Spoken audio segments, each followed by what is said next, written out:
Hi, this is Isaiah Kelsey of Urban.Food.Print. We are here at the Newport Wine and Food Festival here in Newport, Rhode Island. There are several events going on today.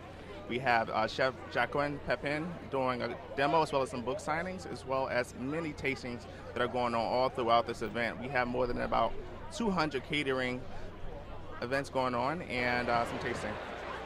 Hi, this is Isaiah Kelsey at Urban.Food.Print, and I'm here with the culinary legend Jacques Pepin and his daughter Claudine Pepin. Thank you for having me.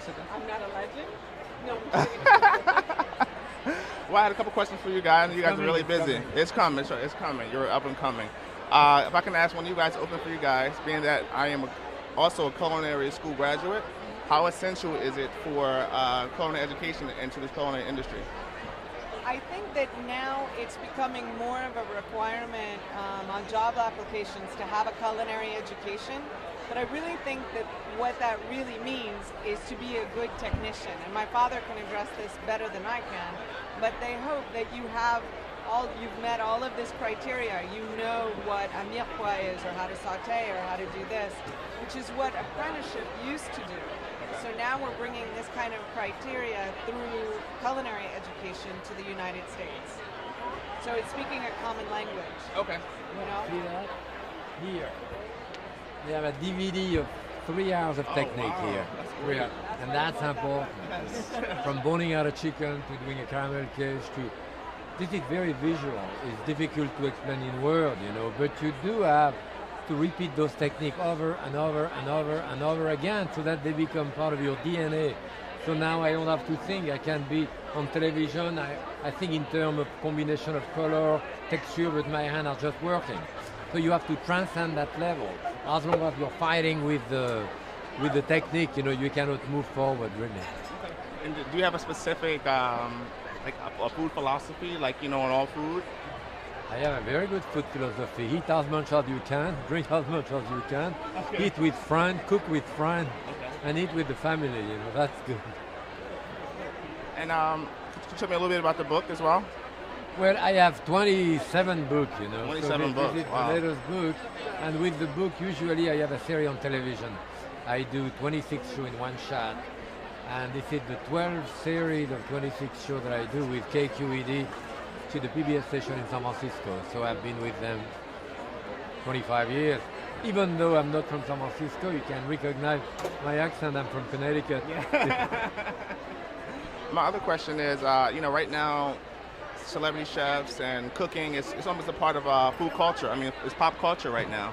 Oh, sure. It's so trendy right now. What are your thoughts on that? I think, for me personally, I think it's a great big circle.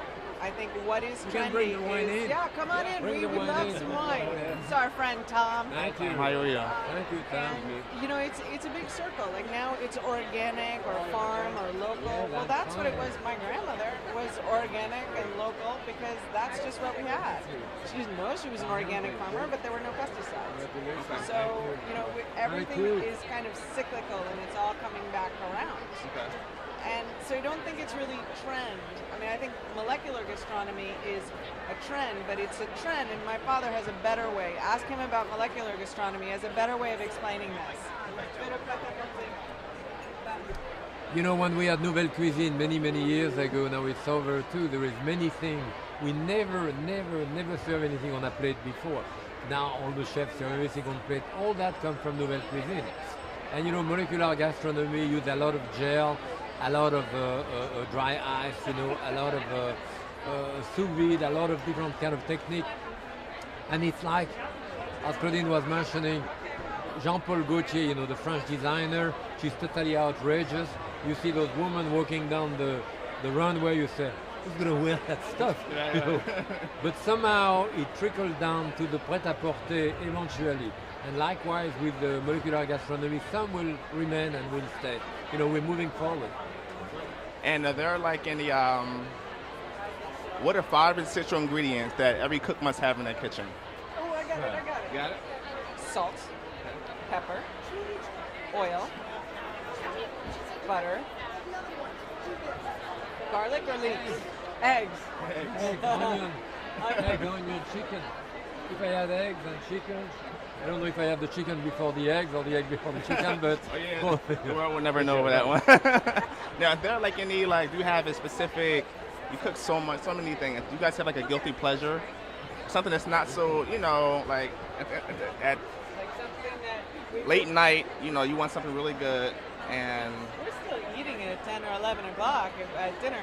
But I think my father loves chocolate. Okay. I mean that I don't. But That's we're not guilty. yeah, but we never feel guilty. I don't feel guilty about eating anything. no. Oh, no way. No. If I like it, yeah, exactly. Julia Child used to say that if you're terrorized of putting a piece of butter, you're not going to digest it well, and it's no good for you. So eat with gusto. Well, thank you for joining me today with these two great legends. Me. me. Thank you. Thank you. Cheers. Awesome. Now you can have your wine too. Oh, yeah, I'm going to have my wine very soon. It's farniente, a great American. Thank you.